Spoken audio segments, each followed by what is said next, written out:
Hello everyone, I am your educator Jashan and I welcome you to Arpita Sharma classes. This lecture will be on Chapter 8 Secularism of NCERT Class 11th Political Theory.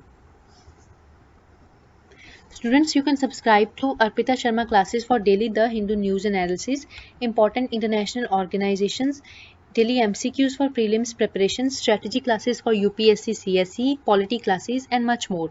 You can also subscribe to our Telegram channel which is Simplifying UPSC with Ease to get notifications, class notes and other PDFs. Students, Arpita ma'am takes live classes on Unacademy Plus. You can use code SharmaYT10 to get 10% discount there. Let's start our topic for today which is secularism. Secularism क्या है उसके बारे में हमारे मन में बहुत सारे विचार होते हैं. मतलब जैसे जो वेस्टर्न कॉन्सेप्ट माना जाता है सेकुलरिज्म का, उसमें ये देखा जाता है कि जो स्टेट और रिलीजियस स्फीयर है, मतलब जो हमारी गवर्नमेंट है और जो रिलीजियस स्फीयर है, उसमें बिल्कुल वो दोनों अलग अलग हों, वो दोनों एक्सक्लूसिव हो कि स्टेट रिलीजियस स्फीयर में इंटरफेयर ना करे और रिलीजन स्टेट में इंटरफेयर ना करे.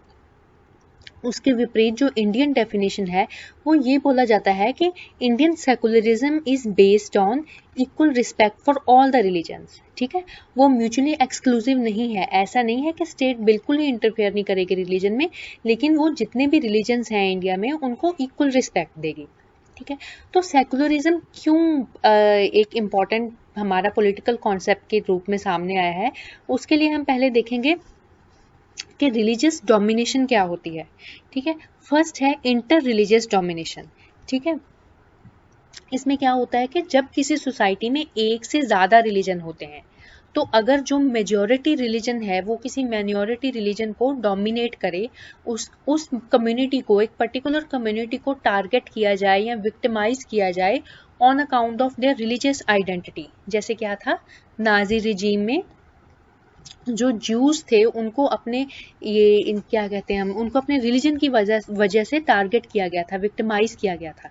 तो ये क्या था, इंटर रिलीजियस डोमिनेशन थी.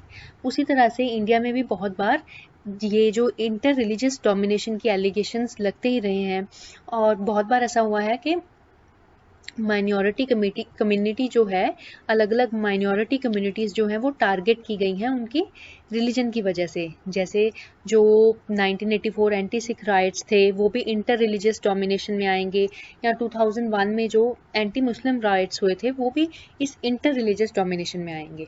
ठीक है,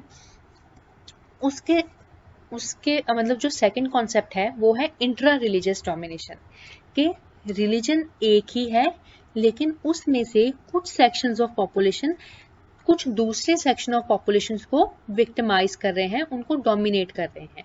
ठीक है, इंट्रा रिलीजियस डोमिनेशन क्या है, with in the same religion. जैसे हम इसकी एग्जांपल ले सकते हैं, domination of Dalits and women in Indian society. क्या था, एंशिएंट इंडिया से, मतलब बहुत सालों से, बहुत सदियों से क्या था, जो दलित कम्युनिटी थी या जो अनटचेबल्स थे, उनके ऊपर बाकी जो कम्युनिटी थी, बाकी सोसाइटी क्या थी, उनको डोमिनेट करती थी. ठीक है, उनको इक्वल राइट्स प्रोवाइडेड नहीं थे. तो इस डोमिनेशन की वजह से क्या होता है, it results into discrimination against these sections of society. जो सेकुलरिज्म है, it is opposed to all forms of religious domination. ठीक है, तो इसलिए जो सेकुलरिज्म होगा वो सिर्फ इंटर रिलीजियस डोमिनेशन को ही चैलेंज नहीं करेगा, वो इंट्रा रिलीजियस डोमिनेशन को भी इक्वली चैलेंज करता है. ठीक है, सेकुलरिज्म का जो कॉन्सेप्ट है वो इंटर रिलीजियस डोमिनेशन और इंट्रा रिलीजियस डोमिनेशन दोनों को सॉल्व करना चाहता है. ठीक है, जो नेक्स्ट क्वेश्चन हमारे माइंड में आता है वो ये है कि how should the state prevent domination by any religious groups. कि अगर कोई religious group inter religious domination कर रहा है किसी दूसरी कम्युनिटी के साथ, या फिर सेम रिलीजन सेम कम्युनिटी में ही किसी सेक्शन ऑफ पॉपुलेशन के ऊपर डोमिनेशन कर रहा है, तो उसको स्टेट कैसे प्रिवेंट कर सकती है, भाई गवर्नमेंट उसमें क्या कर सकती है. ठीक है, तो वो जो डोमिनेशन है उसको प्रिवेंट करने के लिए सबसे पहले तो ये है that state must not be run by heads of any particular religion.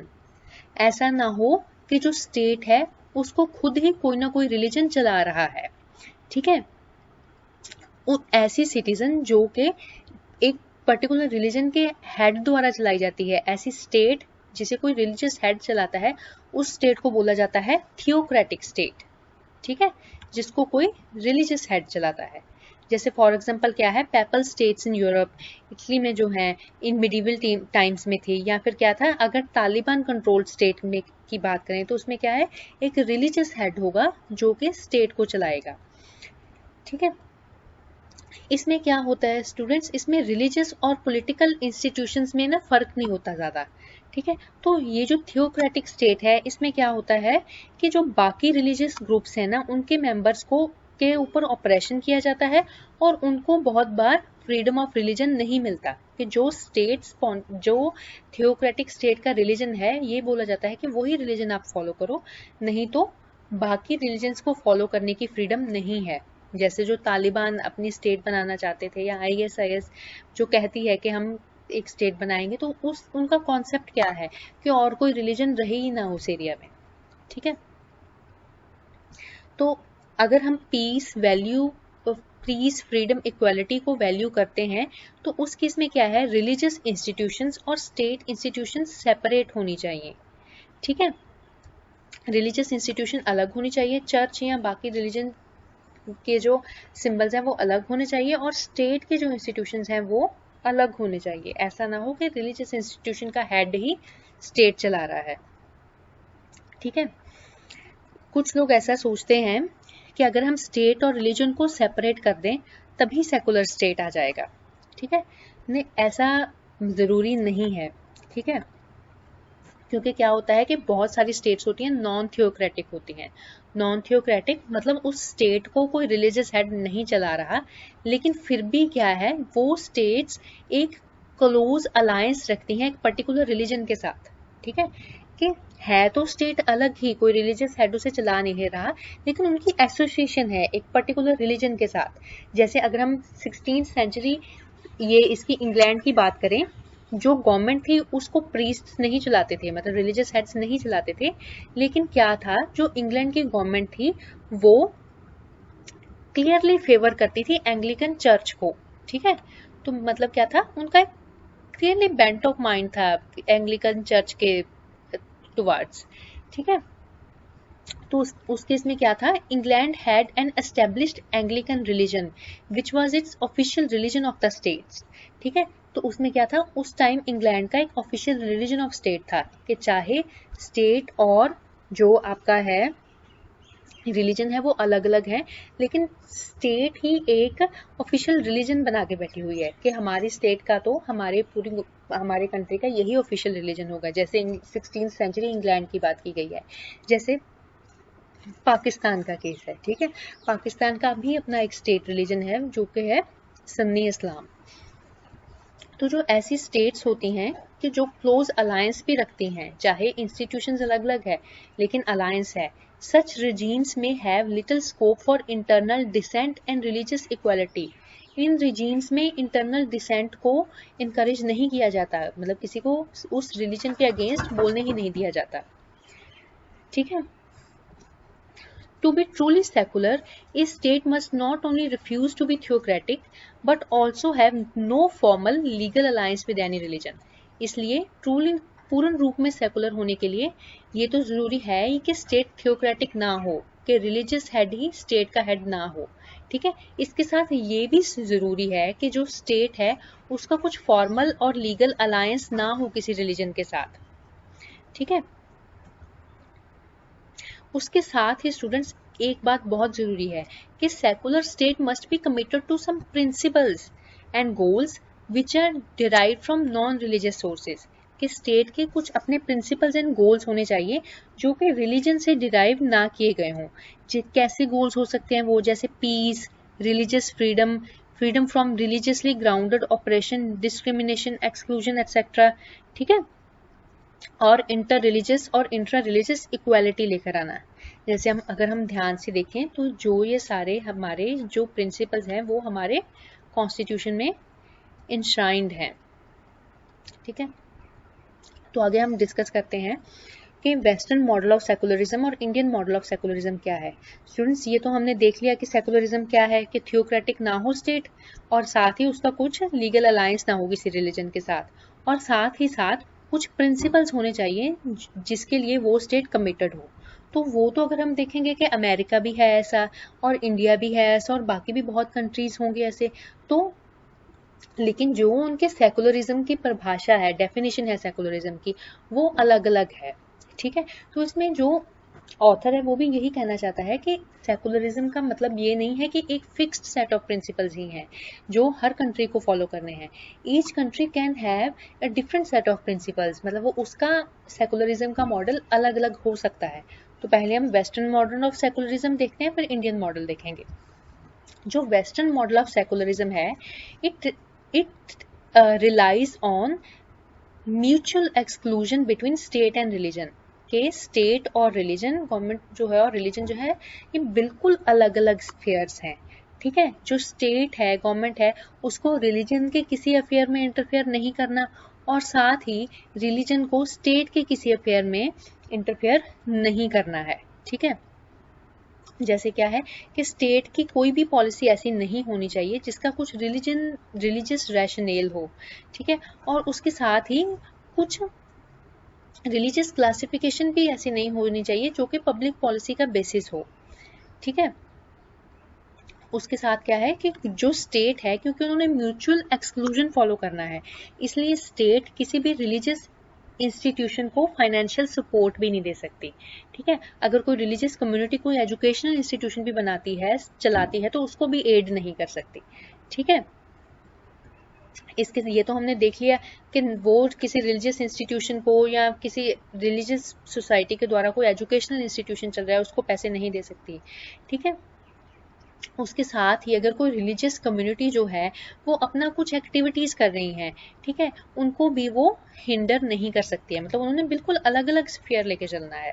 ठीक है, जैसे इसकी एक एग्जांपल दी गई है कि अगर कोई रिलीजियस इंस्टीट्यूशन ऐसा बोलती है कि हमारा जो चर्च है हमारा, उसमें कोई विमेन प्रीस्ट नहीं बन सकती, तो इस केस में क्या होगा, स्टेट कुछ भी नहीं कर सकेगी क्योंकि उनके स्फीयर्स क्या है, बिल्कुल अलग अलग हैं। ठीक है, यहाँ अगर कोई रिलीजियस कम्युनिटी ये बोल दे कि हम इस पर्सन को क्या कर रहे हैं, एक्स कम्युनिकेट कर रहे हैं, हम अपने कम्युनिटी से निकाल रहे हैं, ठीक है, तो उस केस में भी जो स्टेट है वो कुछ नहीं कर सकेगी, क्योंकि जो रिलीजन है वेस्टर्न मॉडल ऑफ सेकुलरिज्म के अकॉर्डिंग वो एक पर्सन का प्योरली प्राइवेट मैटर है। ठीक है, not a matter of state policy और लॉ। ठीक है स्टूडेंट्स, जो वेस्टर्न कॉन्सेप्ट है, ठीक है, वो क्या कहता है, it interprets freedom and equality in individualist manner. हमने ये बहुत बार सुना होगा कि वेस्टर्न कल्चर क्या है, इंडिविजुअलिस्टिक है, तो उसमें क्या है, फ्रीडम और इक्वालिटी को भी इंडिविजुअलिस्ट मैनर में देखा जाता है कि हर पर्सन के पास हर पर्सन एज एन इंडिविजुअल के पास फ्रीडम होनी चाहिए, इक्वालिटी होनी चाहिए। लिबर्टी की बात करें तो क्या है, it is liberty of individuals, कि हर पर्सन के पास अधिकार है वो अपनी लाइफ के साथ कुछ भी करे। ठीक है, तो वेस्टर्न कॉन्सेप्ट में ना ये चीज़ नहीं आती कि एक community has liberty to follow practices of its own choosing. ठीक है, वेस्टर्न जो कॉन्सेप्ट है उसमें जो ये हमारे कॉन्सेप्ट्स हैं फ्रीडम के या इक्वालिटी के, लिबर्टी के, वो इंडिविजुअल्स को असाइन किए गए हैं, किसी कम्युनिटी को एज ए होल नहीं किए गए। ठीक है, तो इससे क्या चीज़ आती है सामने कि वेस्टर्न कॉन्सेप्ट के अकॉर्डिंग कोई कम्युनिटी बेस्ड राइट्स या माइनॉरिटी राइट्स नहीं है। जैसे हमारे इंडिया में क्या है कि जो माइनॉरिटीज़ हैं उनके पास एज अ होल पूरी कम्युनिटी के फॉर्म में उन्हें ये अधिकार होता है कि वो अपनी लिपि को बचा सकें, है ना, लिपि क्या होती है, स्क्रिप्ट, ठीक है, अपने रिलीजन को बचा सकें, अपने लैंग्वेज को बचा सकें। तो जो वो राइट्स हैं हमारे कॉन्स्टिट्यूशन में वो क्या है, कम्युनिटी बेस्ड राइट्स हैं। ठीक है, जैसे और भी हमारे ये पूरी कम्युनिटीज़ को ये अधिकार होता है कि वो अपने एजुकेशनल इंस्टीट्यूशंस बना सकें। ठीक है, लेकिन क्या है, वेस्टर्न कॉन्सेप्ट में जो सारे अधिकार हैं वो इंडिविजुअल्स को हैं, कोई कम्युनिटी बेस्ड राइट्स नहीं है। ठीक है, तो ऐसा क्यों है, इसलिए है कि जो वेस्टर्न सोसाइटीज़ हैं जनरली उन केस में बहुत रिलीजियस होमोजेनिटी थी शुरू से। ठीक है, जैसे ये ऑथर कह रहे हैं कि except for the presence of Jews most western societies were marked by a great deal of religious homogeneity. उनमें क्या था, एक ही रिलीजन था, जो मतलब अगर हम वेस्टर्न यूरोप की बात करें, अगर हम ज्यूज को कंसिडर नहीं करते तो सबका मतलब क्रिश्चियनिटी को भी फॉलो करते थे, ठीक है। तो इसलिए उन्होंने इंटर रिलीजन डोमिनेशन पे फोकस ही नहीं किया, क्योंकि बाकी कोई मेन रिलीजन था ही नहीं, तो they have naturally focused on intra religious domination. तो सेम रिलीजन के अंडर डोमिनेशन जो है उसी पे फोकस किया है, और इसी को एड्रेस करने के लिए उन्होंने ये कहा है कि हर पर्सन को अपनी फ्रीडम दे दो, ठीक है। Issues of inter religious equality is often neglected, मतलब तो इसलिए जो कम्युनिटी बेस्ड हैं राइट्स वो निग्लेक्ट किए गए हैं, क्योंकि उनके पास क्या था, मेन रिलीजन एक ही था, क्रिश्चियनिटी ही था। तो उसमें क्या था, सिर्फ इंट्रा रिलीजियस डोमिनेशन की प्रॉब्लम थी, तो उसको एड्रेस करने के लिए उन्होंने इंडिविजुअल बेस्ड राइट्स दिए हैं, ठीक है। फाइनली जो एक और बात देखने वाली है कि जो वेस्टर्न सेकुलरिज्म है, it has no place for the idea of state supported religious reform. जैसे हमारे इधर क्या है, हमारी गवर्नमेंट कई रिफॉर्म्स करती है, जैसे बैन ऑन अनटचेबिलिटी किया गया, बैन ऑन चाइल्ड मैरिज, वो क्या है, रिलीजियस स्फीयर में जो गवर्नमेंट है वो इंटरफेयर करके जो बुरी रिलीजियस प्रैक्टिसेस हैं उसको बंद करवा रही है। क्या कर रही है, रिलीजियस रिफॉर्म कर रही है, लेकिन रिलीजियस रिफॉर्म खुद रिलीजन नहीं कर रहा, गवर्नमेंट कर रही है। रिलीजन ने खुद ये डिसाइड नहीं किया कि हम अनटचेबिलिटी को बंद करेंगे, ये गवर्नमेंट ने डिसाइड किया, ठीक है। लेकिन वेस्टर्न सेकुलरिज्म में ऐसा कॉन्सेप्ट नहीं होता, ठीक है, क्योंकि वो म्यूचुअल एक्सक्लूजन का जो फंडामेंटल है उसको फॉलो करते हैं। Let's come to Indian secularism, ठीक है। इंडियन सेकुलरिज्म जो है, it is fundamentally different from western secularism, as it does not focus only on church state separation and the idea of inter religious equality is crucial to the Indian conception. जो Indian secularism है वो सिर्फ church state separation पे ही focus नहीं करता, जो inter religious equality है वो इंडियन सेकुलरिज्म का बहुत इंपॉर्टेंट पार्ट है। क्योंकि क्या था स्टूडेंट्स, इंडिया में शुरू से ही बहुत सारे रिलीजियस रहे हैं, बहुत डाइवर्स सोसाइटी रही है शुरू से, ठीक है। तो इंटर रिलीजन जो डोमिनेशन है वो शुरू से हमारी सोसाइटी में रही है, इसलिए सभी रिलीजन की इक्वालिटी इंश्योर करना, सबको इक्वल रिस्पेक्ट देना, ये भी हमारे सेकुलरिज्म का एक इम्पॉर्टेंट पार्ट है, ठीक है। तो इंडियन सेकुलरिज्म डिस्टिंक्ट कैसे है, जैसे हमने अभी डिस्कस किया कि शुरू से ही हमारी सोसाइटी में बहुत रिलीजियस डाइवर्सिटी रही है, ठीक है। जब ये वेस्टर्न आइडियाज नेशनलिज्म के, सेकुलरिज्म के आए नहीं थे ना, उससे पहले से ही हमारी सोसाइटी बहुत डाइवर्स थी, और पहले ही हमारी सोसाइटी में इंटर रिलीजियस टॉलरेंस का कॉन्सेप्ट था। हमारी सोसाइटी में शुरू से ही बहुत सारे रिलीजन्स, बहुत कम्युनिटीज़ के लोग, बहुत लैंग्वेजेस स्पीक करने वाले लोग इकट्ठे एक साथ पीसफुली रह लेते थे, ठीक है। लेकिन ऑथर का ये कहना है कि हमारी सोसाइटी में रिलीजियस टॉलरेंस थी, लेकिन टॉलरेंस क्या होता है, टॉलरेंस कई बार पर्सन को रिलीजियस डोमिनेशन के लिए कंपैटिबल बनाती है। मतलब टॉलरेंस कई बार ऐसा हो जाता है कि कोई एक पर्टिकुलर कम्युनिटी या कोई सेक्शन डोमिनेट भी कर रहा है, तो दूसरा सेक्शन जो है उसको टॉलरेट करता है, ठीक है। तो इस केस में क्या होगा कि कुछ सेक्शंस ऑफ सोसाइटी के पास फ्रीडम कम रह जाएगी, ठीक है। This tolerance can allow you to put up with people whom you find deeply repugnant। Author का यहाँ पे ये मतलब है कि जैसे अगर हम हिंदू सोसाइटी की बात करें तो उसमें क्या था, हायरार्की जो थी वो एक्सेप्टेड थी, तो कहीं ना कहीं जो अनटचेबल्स थे या लोअर सेक्शंस ऑफ सोसाइटी थे वो अपनी पोजीशन को एक्सेप्ट करते थे, मतलब वो टॉलरेट कर रहे थे। लेकिन उनके पास क्या था, उनके पास फ्रीडम जो थी बाकी सेक्शंस ऑफ सोसाइटी से बहुत कम थी, ठीक है। तो कई बार जो क्या होता है, टॉलरेंस होती है वो किसी एक सेक्शन ऑफ पॉपुलेशन को कम फ्रीडम देती है, किसी को ज्यादा देती है, ठीक है। तो जैसे वेस्टर्न कॉन्सेप्ट ऑफ सेकुलरिज्म आया तो उसमें क्या हुआ, जो इंडियन सेकुलरिज्म है वो जो पहली इंडियन सोसाइटी थी टॉलरेंस पे बेस्ड, और जो वेस्टर्न सेकुलरिज्म का कॉन्सेप्ट ब्रिटिश के द्वारा लाया गया, वो उन दोनों का एक मिक्सचर बनके, एक बहुत अच्छा मिक्सचर बनके इंडियन सेकुलरिज्म का कॉन्सेप्ट सामने आया है, ठीक है। तो वेस्टर्न सेकुलरिज्म और इंडियन सेकुलरिज्म में क्या डिफरेंस है, ठीक है। पहले तो हमने जैसे ये डिस्कस कर लिया कि इंडियन सेकुलरिज्म के केस में इंटर रिलीजियस डोमिनेशन भी है, तो Indian secularism it focuses on both intra religious and inter religious domination, ठीक है। सेकंड जो है वो क्या है कि Indian secularism deals not only with religious freedom of individuals but also with religious freedom of minority communities. Students, जैसे हमने डिस्कस किया था ना कि वेस्टर्न सेकुलरिज्म जो है वो सिर्फ इंडिविजुअल्स की बात करता है, ठीक है, वो फ्रीडम या इक्वालिटी या जो भी वो मतलब हमें प्रदान करता है, कॉन्सेप्ट्स हैं उसके, वो इंडिविजुअल बेस्ड हैं।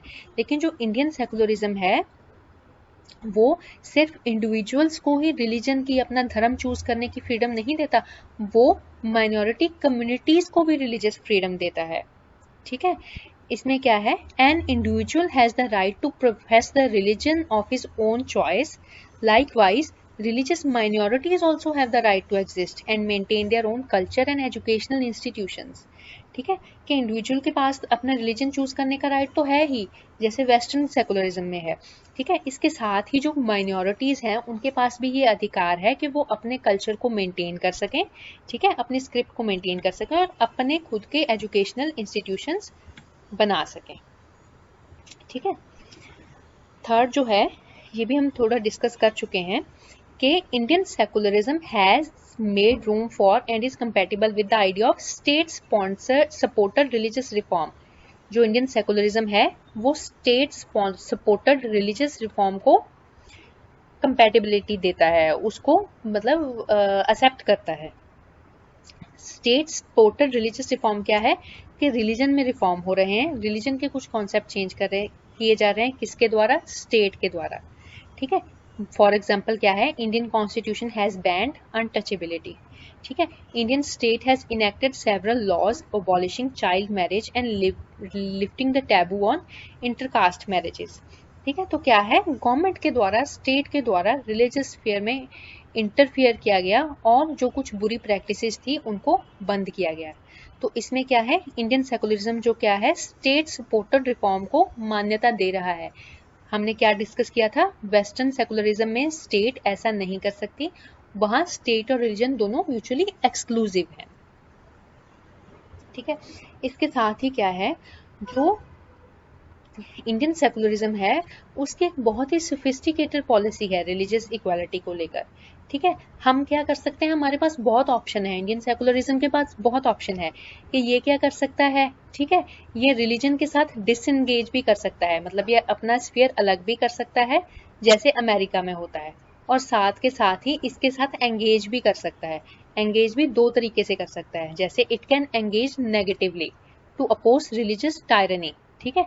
नेगेटिवली एंगेज करना, जैसे अनटचेबिलिटी को बैन कर दिया, वो क्या है, रिलीजन के साथ नेगेटिव एंगेजमेंट, और साथ ही साथ ये रिलीजन के साथ पॉजिटिव एंगेजमेंट भी कर सकता है, ठीक है। पॉजिटिव एंगेजमेंट मतलब कुछ राइट्स देना, जैसे माइनॉरिटी कम्युनिटीज को क्या है, कॉन्स्टिट्यूशन ने, हमारी स्टेट ने राइट्स दिए हैं कि आप अपने कल्चर को बचा सकते हैं, आप अपनी एजुकेशनल इंस्टीट्यूशंस खोल सकते हैं, ठीक है।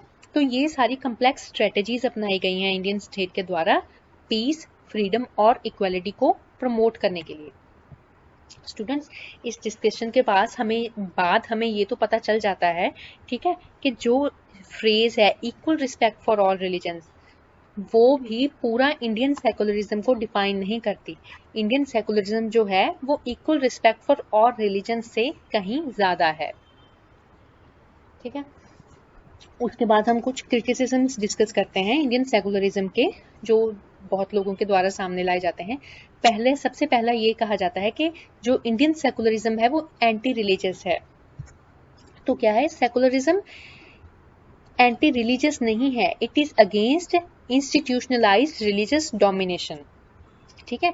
जैसे क्या था, दलित्स की डोमिनेशन हो रही थी तो वो इंस्टीट्यूशनलाइज हो चुका था। So it is not against religion, it is against institutionalised religious domination, ठीक है।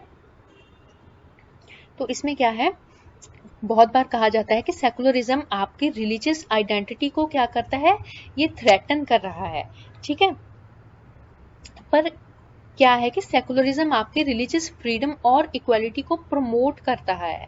तो उस तरीके से देखें कि अगर जब ये आपको रिलीजियस इक्वालिटी दे रहा है, रिलीजियस फ्रीडम दे रहा है, तो उस तरीके से ये आपकी रिलीजियस आइडेंटिटी को थ्रेटन नहीं कर रहा, उसको प्रमोट कर रहा है, ठीक है। कई बार ऐसी कुछ मतलब सम फॉर्म्स होंगी रिलीजियस आइडेंटिटी की जो बहुत पुरानी है, डॉगमेटिक है, वायलेंट है, ठीक है, उनको तो स्टेट अपनी तरफ से बैन करना चाहती है, लेकिन ऐसा किसी की रिलीजियस आइडेंटिटी को खत्म नहीं करना चाहती। ये भी बोला जाता है कि इंडियन सेकुलरिज्म जो है वो वेस्टर्न इम्पोर्ट है, ठीक है, कि वेस्टर्न जो कॉन्सेप्ट है उसी को इम्पोर्ट कर लिया गया, ठीक है। लेकिन ये तो बिल्कुल गलत है। जैसे हमने डिस्कस किया, इंडियन केस में म्यूचुअल एक्सक्लूजन तो है ही नहीं रिलीजन और स्टेट की, ठीक है। इंडियन केस में तो वो एक्सक्लूजन भी रख सकता है, डिस्टेंस भी रख सकता है और इंटरफेयर भी कर सकता है, जैसे हमने अभी डिस्कस किया था। और इंटरफेयर भी दो तरीके से कर सकता है, नेगेटिवली भी, पॉजिटिवली भी। नेगेटिवली इंटरफेयर कैसे करेगा? जब किसी चीज़ को, किसी गलत चीज़ को बैन करेगा, ठीक है, जैसे इसको चाइल्ड मैरिज को बैन करना। और पॉजिटिव एंगेजमेंट कब करेगा? जब उनको कोई राइट्स देगा कि आप ये भी कर सकते हैं, वो भी कर सकते हैं, ठीक है। तो ये जो क्रिटिसिज्म है गलत है वो। तीसरा है माइनॉरिटिज्म। ये बोला जाता है कि इंडियन सेकुलरिज्म जो है वो बहुत ही माइनॉरिटीज पर फोकस्ड है और मेजोरिटी की बात नहीं करता, ठीक है। तो क्या है, क्या ये जस्टिफाइड है इतना माइनॉरिटीज को इम्पोर्टेंस देना?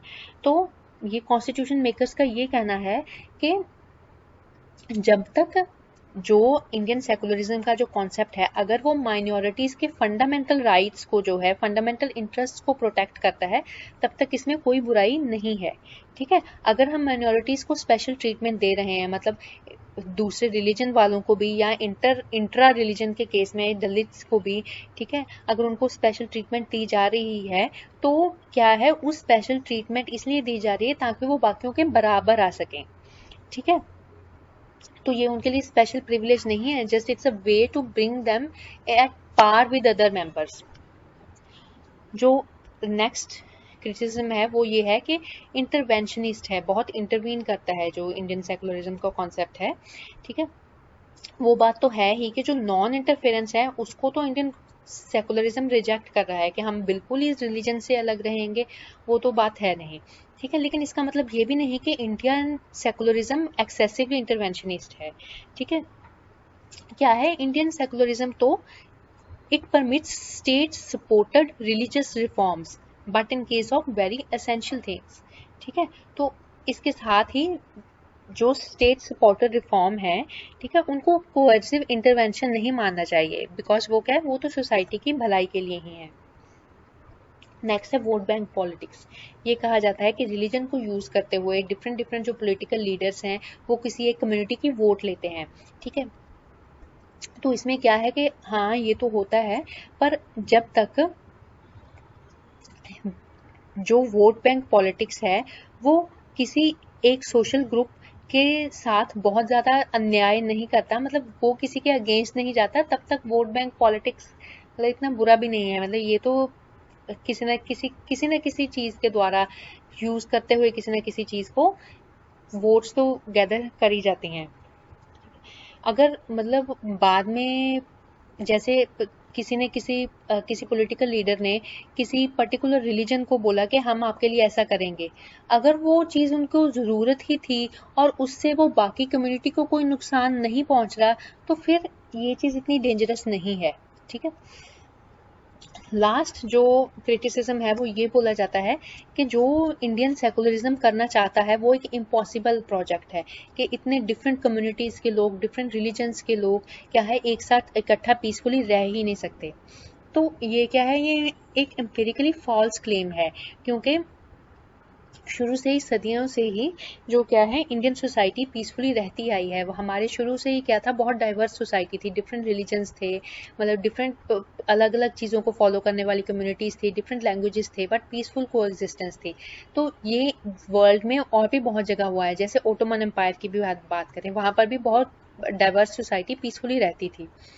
तो जो क्रिटिक्स हैं उनका ये कहना था कि जो हम पुरानी इंडियन सोसाइटी की बात करते हैं या ओटोमन एम्पायर की बात करते हैं, उसमें को एग्जिस्टेंस तो थी, बट अंडर कंडीशंस ऑफ मतलब हायरार्की। तो तब क्या था, उनका ये कहना था कि एशियंट इंडियन सोसाइटी में और ओटोमन सोसाइटी में क्या था, हायरार्की थी, ठीक है।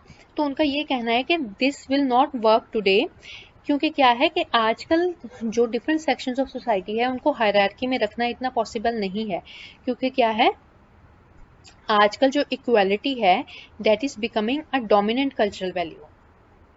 ठीक है, इस क्रिटिसिज्म को रिस्पॉन्ड करने का एक अलग तरीका भी है। ठीक है, तो अगर देखा जाए तो जो इंडियन सोसाइटी है वो फ्यूचर ऑफ द वर्ल्ड को डिपिक्ट करती है। अगर हम जो डेवलप्ड कंट्रीज हैं उनको भी देखें तो उनमें क्या है, बहुत सारे दूसरे कंट्रीज से माइग्रेशन हो रही है। तो एक multi religious multi cultural society बन के आ रही है, जैसे अमेरिका जैसे कंट्रीज में, ठीक है, कनाडा जैसे कंट्रीज में बहुत सारे रिलीजन्स के लोग इकट्ठे हो रहे हैं। ठीक है, तो उस केस में क्या है, वो सारे के सारे अब इंडियन सेकुलरिज्म की एग्जाम्पल को देख रहे हैं। वो ये देख रहे हैं कि कैसे इंडियन सेकुलरिज्म जो है वो अपने intra religious and inter religious domination को सॉल्व करते हुए एक पीसफुल सोसाइटी का निर्माण करता है। ठीक है, तो उस तरीके से क्या है, these societies are watching the future of Indian experiment with keen interest. तो हमें क्या है, हमें इन सोसाइटीज को भी दिखाना है कि किस तरीके से जो इंडियन सेकुलरिज्म का कॉन्सेप्ट है वो एक सक्सेसफुल कॉन्सेप्ट है और अच्छा कॉन्सेप्ट है। This was all for today students, thank you.